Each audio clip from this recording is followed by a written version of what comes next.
Hey folks, welcome back to Math 135 for the last time of the semester. This is the last set of videos for our semester, nearing the end. Congratulations on making it this far, guys. And just a quick couple of comments about the final exam.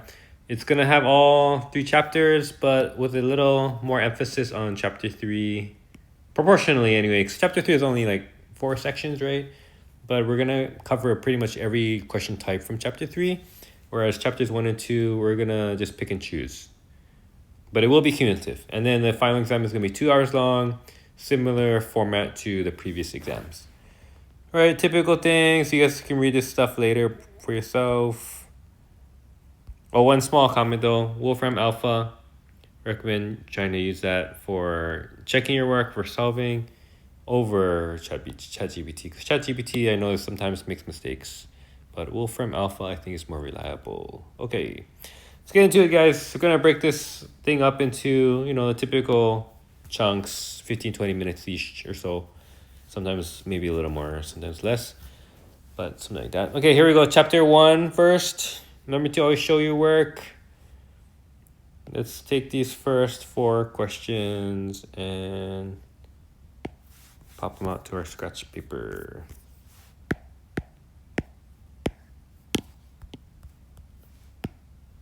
Okay, so in this first video, we'll cover about half of the chapter 1 questions. That's the plan anyways, which will take us through question number 7 or so. Okay, number 1, find the midpoint. Easy question. So midpoint, remember, it's got 2 parts, the x-coordinate and the y-coordinate. And you're just taking the average of each, right? Average meaning, okay, you're gonna add the 2 x-coordinates and divide by 2. And then do the same thing for the y-coordinates. Okay, I say 5 minus 1 because it's really 5 plus minus 1. And that's over 2. And then that becomes negative 3 plus 3 is 0. 0 divided by 2 is 0. And 5 plus negative 1 is 4. 4 divided by 2 is 2. So, yeah, there it is. And that is the midpoint. Easy. Okay, now to erase.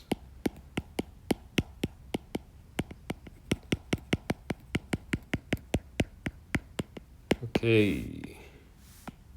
Question 2. Graph the equation by plotting points and find the intercept of the graph. Include a table of these 3 points. So this one is a square root function, yeah? So when I see a square root function, my intuition behind graphing that thing is look for where the inside of the square root is going to be 0. That's going to be a good point to check. So what would make that 0? The answer is negative 3. So if x is negative 3, that would be 0. The other consideration is because of that square root that I have, I can't have anything negative under the square root, right? So I've got to pick things that are going to make it positive. And other good choices is what's going to make underneath the square root positive 1, because the square root of 1 is just 1. And the answer to that question is negative 2. So negative 2 is another good place to check. And then I want another thing that I can take an easy square root of. And then next easy point would be square root of 4. So how am I going to get 4 underneath that square root? That would be if x is equal to 1. Yeah.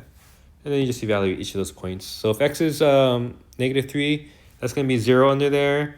And then you can subtract 1. So overall, you get minus 1. Okay, if x is negative 2, that's going to be negative 2 plus 3 is positive 1. Which is square root of that is going to be 1. But then you got negative out here. So it's negative 1. And then minus another 1 is negative 2. Now I'm just talking through it as I do it, but if you don't like that, if you can't follow what I'm saying, then just write it out. Yeah, write it out like this. And I'll do it for the last one. So for the last one, I'm gonna plug in the 1. So you go negative square root of 1 minus 3. Oh, sorry, plus 3. Minus 1. That's negative square root of 4 minus 1, which is square root of 4 is 2, so negative 2 minus 1, which is negative 3. So negative 3. Yeah.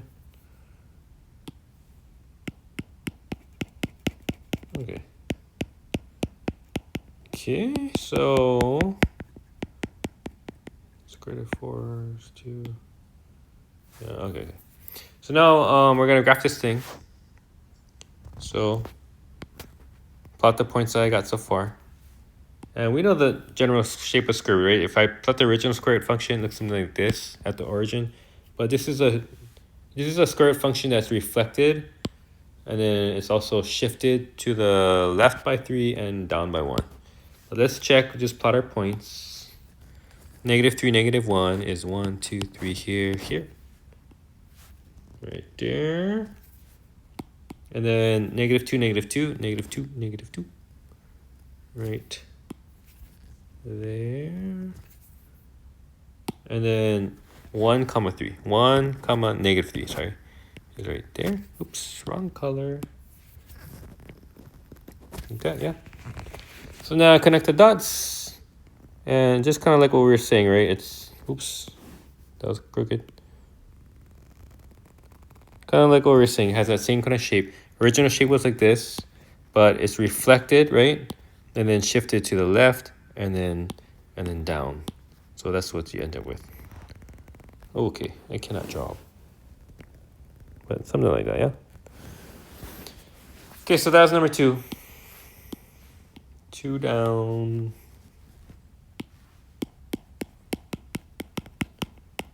And a bunch more to go. Okay, number 3. So sketch the graph of f of x equals x plus 1 cubed minus 3. Okay, well, to start with, I'm gonna just remind myself, what is the regular x cubed graph look like? This is one of our friends, remember? Starts at the origin, yeah? Because 0 cubed is still 0. And 1 cubed is 1. -1 cubed is -1. 2 cubed is 2, 4, 6, 8, right? 1, 2, 3, 4, 5, 6, 7, 8. And then -2 cubed is -8. 1, 2, 3, 4, 5, 6, 7, 8. Okay, so this is just a reminder what the original function should look like.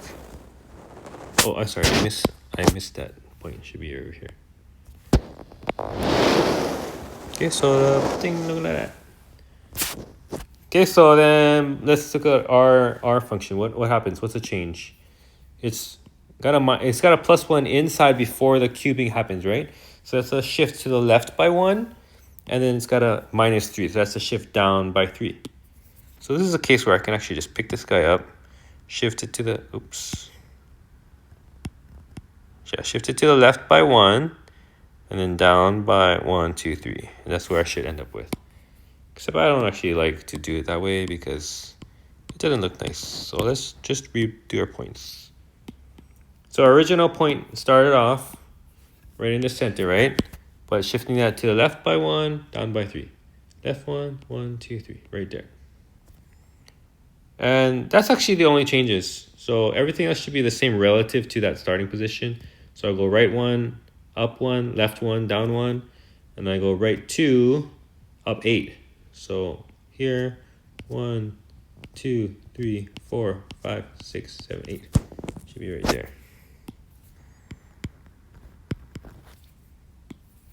Okay, so then I should get something like this. And I'm just gonna kind of follow that same pattern on the left. So that takes care of A. Sketch the graph. Now find the domain and range. Domain, just looking at the thing, it goes to the left forever. It goes to the right forever. So it's -infinity to +infinity. The range, also -infinity, +infinity, because it goes down forever and up forever. Notice there's no gaps. So that's everything. And then determine whether the function is increasing, decreasing, or constant. So it's never constant, it's never flat, right? And if I look from left to right, it's always going upwards. It's always going upwards. Sometimes steeper than other times, but always upwards, never downwards. So it's always increasing. Oh, shucks, guys. You know, I just realized I forgot to answer part of question 2. I'm sorry. I never mentioned the intercepts, yeah? The intercepts. Sorry about that. Let me just make a comment about that real quick. Okay, so anyway, number 3 we did though. We answered all the parts. Number 2, just kind of tells me when I write these questions, I should write parts out. It makes it easier to not miss something. But I'm not blaming the author of the question. So number 2. Oh, actually, no. For the intercepts, what we're going to do is let's just do it analytically. When I say analytically, I mean without having to do the graph. Which is actually a good practice, I think, because sometimes if your graph, doesn't include one of those exact points, it's easy to make a mistake. Remember, so x-intercept, that's when y is 0, and y-intercept is when x is 0, it's opposite, right? So look at my function, y equal to negative square root of x plus 3 minus 1. If y is 0, this is 0 equal to negative square root of x plus 3 minus 1, which is 1 equals to negative square root of x plus 3, which is impossible.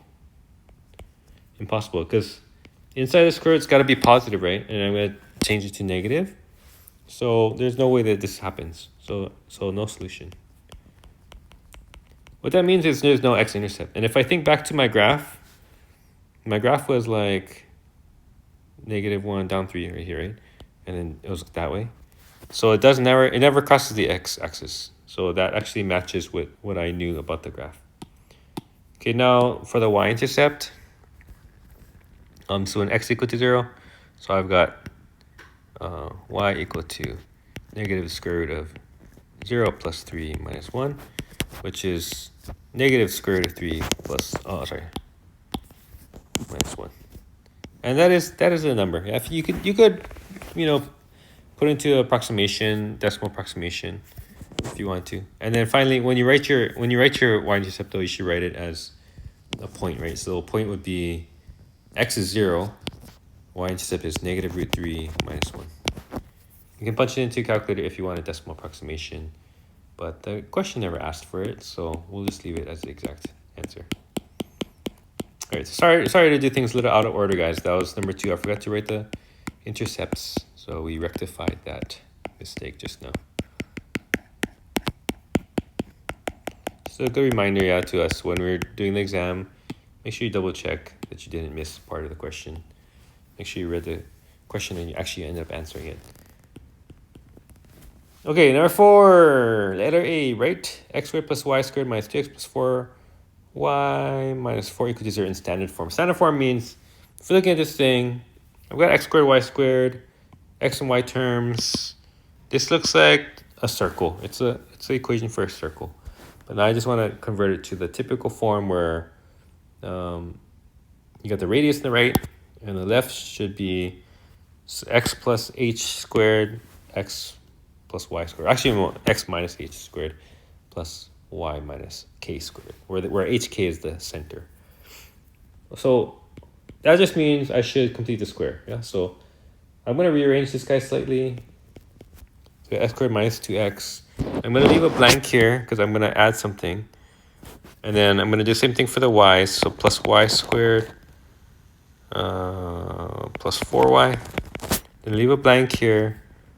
And then I'm going to put the 4 on the other side. So this was a minus 4. So add 4 to both sides, makes it 4 on the right side. Okay, so now I'm going to think, what should I add to make this a complete square? The thing that I should add is half of that squared. Half of 2 would be 1. If I square 1, I get 1. So I should add 1 here. I'm going to do the same thing here. This time, half of 4 is 2, and then 2 squared is 4. Now these numbers are chosen strategically so that this will become a perfect square, this will become a perfect square. But since I added 1 on the left, I should add it on the right. Since I added 4 on the left, I should also add it on the right. Okay, let's switch to blue now. So that plus 1 was strategically chosen so that this guy is going to end up being x minus 1 squared. And where does this guy come from? That's this number before it was squared. Which, happens to be 1, because 1 squared is 1 anyway. But you'll see it more clearly here. Here it's going to be y plus a number squared. Y plus, well, because this center number was plus. This one was minus because that was minus, right? And then what number is it going to be this time? It's going to be 2. That number before it was squared. And then don't forget the square here. If you don't believe it, then you can check for yourself. Just write it twice and FOIL it out. Y times y is y squared. Y times 2 is 2y. This 2 times that y is another 2y, from which we get the 4y, right? And then 2 times 2 is 4. So that matches, right? If I add these two, I get 4y, 4, got the y squared. So yeah, that was correct. Okay, just to show you that it worked. Okay, on the right-hand side, I had 4 plus 1 plus another 4. That's 9. So right there, that's standard form already. That's question A done. Now, what's the center? Center comes from HK, yeah? Remember, it's the format is h is, if it's like x minus h squared. So if it's minus already, that means the center is a positive. So the center is 1. If it's plus, then it's opposite. It's going to be minus 2. So the center is 1 comma minus 2. And that's actually an error I've seen a lot when we had that question, similar question on the exam. This is kind of a good question maybe to include because of that fact. Okay, the radius, so that we make sure we learn from our mistakes, yeah? Radius is 3, which is the square root of that guy. So that's part 2, or part B, I mean. And then sketch the graph, okay. So once I know the center and I know the radius, it makes it easy to sketch because I just start by sketching that center, 1, negative 2. And then I just go out 3, up, down, left, and right. So up will be right there. Down, 1, 2, 3, right there. Right, 1, 2, 3, right there. And left, 1, 2, 3, right there. Okay, and then you just connect the dots to make a circle, but you know, my spacing is not exact, so the circle look kind of lopsided, but you get the idea. That's how it should look roughly.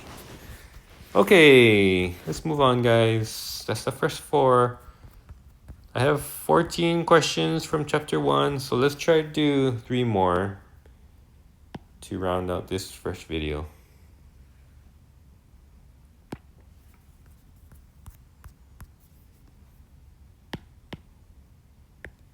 This might take us past 20 minutes. It feels like it's going to go past 20 minutes. I don't know. Maybe that's been 20 minutes. I haven't been keeping track. Okay, let's do it. 5. Calculate the distance between those points. Okay, easy. We use distance formula, which is, remember, just an application of the Pythagorean theorem, really.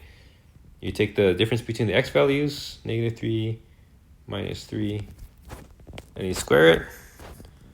And you do the same thing for the y values, 5 minus negative 1. And you square it. And then square it over. Yeah. So negative 3 minus 3 is 0.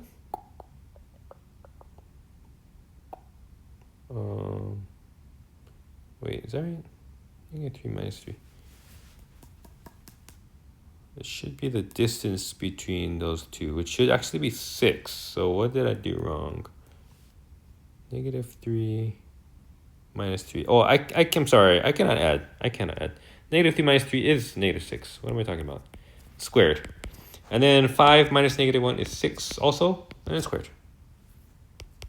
So negative 6 squared is 36. And then 6 squared is also 36.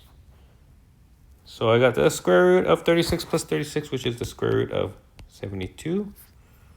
Or, yeah, you could, it doesn't say what format to keep it in, so I guess that's technically correct. But that's that's actually 2 times 36, which is 6 square root of 2. So I like that. It's nice to simplified form. Or you could give an approximation, but either way, that's the distance. That's the distance. Number 5, done. Okay, number 6. Write the equation of the line passing through the points. 4, negative 3, negative 1, 3. Okay, no problem. First thing to do here is figure out what is the slope. If I have a slope, I get a point, I can make an equation for a line. Slope is y1 minus y2 over x1 minus x2, or y2 minus y1 over x2 minus x1, as long as you keep the order the same. And I'm going to do it negative 3 minus 3 up top, and then 4 minus negative 1. I know that might bother you guys. Maybe you like it the other way, and that's fine too. If you rather do 3 minus negative 3 over -1 minus 4. That's fine. Either way, you can check. You get the same end result either way. Okay, this -3 minus 3 is -6. 4 minus -1 is +5. Whereas this one would have been 6 over -5. But look, -6 over 5, same as 6 over -5. That's the slope, -6/5. So what's the equation for the line? Equation for the line. We're going to use y minus y1 equals m x minus x1. Remember that guy? That's the point slope form. This is one of those things that you should memorize in mathematics. So that's one thing, sorry guys, you gotta just remember. And I'm gonna pick either point. I'm gonna pick this point, y minus 3 is equal to -6/5 x minus -1, which is x plus 1. Okay, that's using this point. You could have just as well used that point and you're fine. Now, it doesn't ask to write it in slope-intercept form, so I'm just gonna leave it like that. No sense doing extra work. We found the equation of a line. It should say any equation because there's different forms that are true. Okay, letter B, find the equation of the line passing through the point 1, 2, parallel to the line above. Okay, that's even easier actually. This is part A and this is 6A. This is part B. I don't have to do anything new. I already have the slope, which was -6/5, this guy. And then I have the point here. So I'll apply the exact same thing. Y minus 2 is equal to -6/5 x minus 1. There it is. Okay, find the equation line perpendicular to both and passing through -1, -2. Okay, perpendicular has a perpendicular slope. I don't know if I mentioned this, guys, but we actually have a symbol for perpendicular, which is like a line, like looks like this, like an upside down T. And if you write that as a subscript for m, that's referring to the perpendicular slope. Not sure if I ever mentioned it to you, but to get the perpendicular slope, what you do is you take the opposite, or you take the negative reciprocal. That means you flip this guy upside down. If it was 6/5, it becomes 5/6. And if it was negative, now it's going to be positive. So this was a -6/5, that was a negative number. That means this guy should be a positive number, 5/6.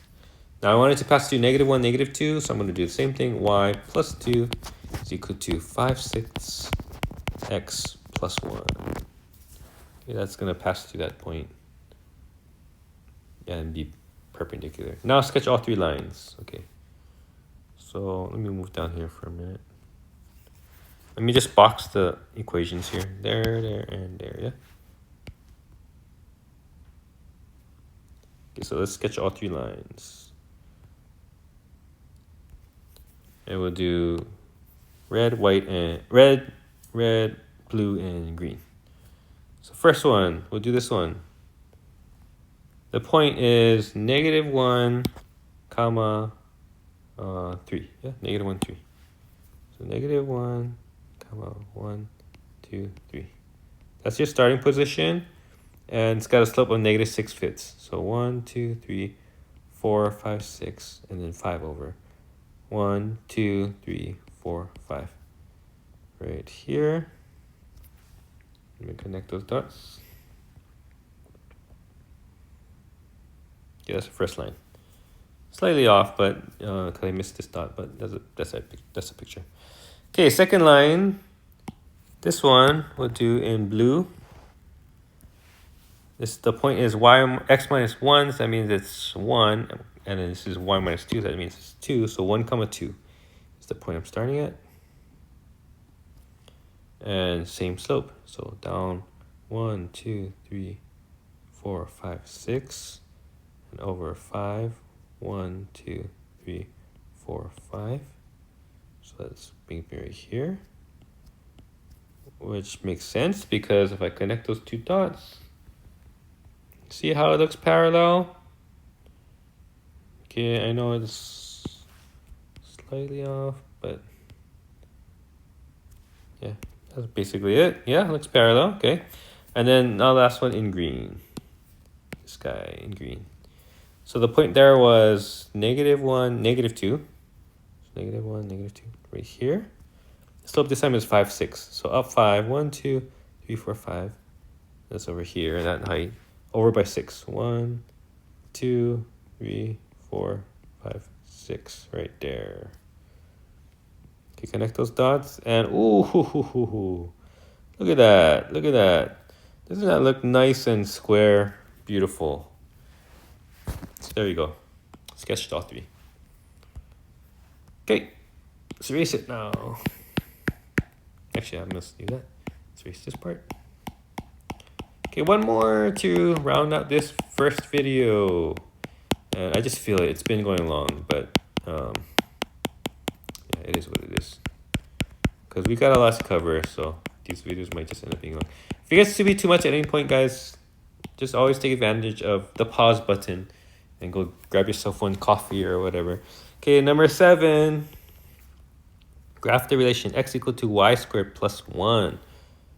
Okay. Okay, sure. So, we're used to graphing y equals x squared plus 1, something like that, right? Well, this is really the same thing. In fact, if you cock your head and graph it to the side, and if you think about, like, normally you have this x and y, right? If you think of it as being like, this is your x and this is your y, then you're gonna kind of end up with the correct graph. But that's kind of a weird way to think about it. The normal way to think about this, y squared, that's gonna look like typically a parabola, but opening sideways instead of opening up and down. Okay, how can you check? What's a good way to check? Let's just, it doesn't specify a specific way. Let's just pick some easy points to graph. And let's see, what's an easy point? Let's start by picking our y. If I pick 0 for y, it's 0 squared plus 1, right? So I'm going to get 1. If I pick -1 or +1 for y, I get the same result because it's going to be 1 squared or -1 squared. It's going to give me 1. In both cases, 1 plus 1 is 2. Right? -1 squared is 1 plus 1 is 2. Or 1 squared is 1 plus 1 is 2. And then why not just go one up more from that? So if y is 2 or -2, when I square it, I get 4 plus 1 is going to be 5. Okay, so I got a good selection of points here. 1, 0 is the first. Oops. Right there, yeah. And then 2, -1. Or 2, +1. And then 5, 2. 3, 4, 5, 2. And 5, -2. All right, so I got this shape here. Notice it is kind of like what I was saying earlier, right? It's a parabola opening sideways. It's your x-axis, y-axis. And then, if you turn your screen sideways or turn your head sideways, and you can just imagine it with me for a second that this had been the x-axis, this had been the y-axis. Then here, this is like y equals x squared plus 1, right? But what you actually have in reality is x equals y squared plus 1. So it's the same graph, but just turn on its side. Okay, that's the graph. Domain and range now, okay, easy. Especially once I have the graph, right? Domain is from 1 to infinity, but 1 is a possibility. So from 1 to infinity. Make sure you have the closed bracket for 1. And then the range, this guy's going to go down as far as I want, right? It's going to go up as far as I want. So range is everything. -infinity to +infinity. And finally, is the relation a function? No, it is not a function because check the vertical line test. Vertical line test, draw a vertical line and see that it passes through 2 points. So that's not a function. The other way to tell is that I have 2 separate x values that give distinct y values. So that another reason. Actually, same reason really as the vertical line test. Okay, so is it a relation? No, not a relation. It fails the vertical line test.